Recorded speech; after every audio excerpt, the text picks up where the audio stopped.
So hello दोस्तों, कैसे हो आप लोग। तो दोस्तों मैं आप सभी का स्वागत करता हूं आपके अपने ग्रेट ट्यूटोरियल्स के यूट्यूब चैनल पे।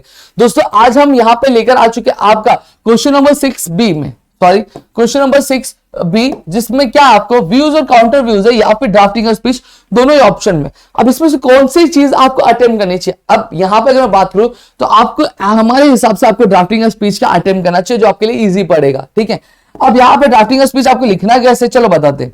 अब स्पीच जब भी हम एक्चुअल में देते हैं, स्कूल में देते, कॉलेजेस में देते या फिर किसी इवेंट में देते, तो हम कैसे स्टार्ट करते हैं। Respected teachers, my dear friends, today I am over here to speak on few and so words. समझ में आ गया। यानी हम क्या कहते हैं, हमारे ऑडियंस को सबसे पहले रेस्पेक्ट देते हैं। या फिर अगर मैं बात करूं, रिस्पेक्टेड जजेस, teachers and my all dear friends, तो ये क्या होता है, एड्रेस। तो आप जब स्पीच लिखोगे भी ना, तो आपको ये जो लाइन, पहली लाइन जो होनी चाहिए आपकी, यही होनी चाहिए। फिर उसके बाद क्या होगा, उसके बाद अपने टॉपिक के बारे में बताओगे कि आपका टॉपिक क्या है।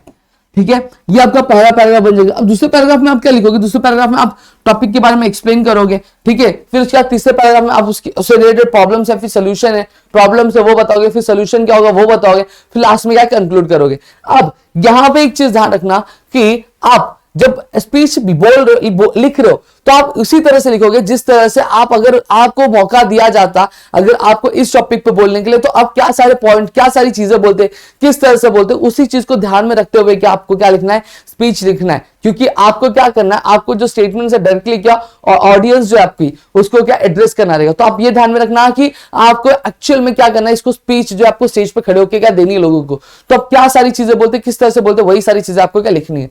अब क्वेश्चन में हो सकता है कि आपको क्या दिया जाए, आपको पॉइंट दिया जाए, आपको पॉइंट दिया जा सकता है, इंट्रोडक्शन दिया जा सकता है, या फिर अगर मैं बात करूं हिस्ट्री दिया जाएगा। ऐसे आपको टॉपिक से रिलेटेड क्या पॉइंट दिए जाएंगे। तो ये चीज ध्यान रखना कि आप उस पॉइंट से रिलेटेड क्या चीजें लिखोगे और वो पॉइंट्स आपके इंक्लूड होने चाहिए। अब लास्ट में क्या होना चाहिए, लास्ट में आप एक स्लोगन लिख दोगे। जैसे अगर मैं बात करूं इंडिपेंडेंस के लिए तो जय हिंद लिख दोगे, या फिर अगर मैं बात करूं वाटर के ऊपर तो सेव वाटर सेव लाइफ लिख दोगे। समझ में आ गया। अगर जैसे कोविड-19 पे दो गज दूरी है जरूरी, तो आप ऐसे क्या स्लोगन लिखोगे जिससे क्या आएगा, एक इंप्रेशन जाएगा। कुछ नहीं आ रहा तो लास्ट में थैंकिंग यू जरूर लिख देना। थैंकिंग यू नहीं, थैंक यू लिख दोगे। क्या लिख दोगे, थैंक यू क्या आपको लिख देना है। समझ में आ गया। तो ये चीजें क्या आपको लिखते टाइम क्या ध्यान रखनी है, और इस तरह से आपने स्पीच लिखा तो आपको एकदम बढ़िया क्या मार्क्स मिल जाएंगे। तो मेरे ख्याल से आपको चीज समझिए तो प्लीज वीडियो को लाइक करिएगा, चैनल सब्सक्राइब नहीं किया तो चैनल सब्सक्राइब करना, अपने दोस्तों से शेयर करना, ताकि ऐसे और कई सारे वीडियोस हम आपके लिए लेकर आ सके दोस्तों।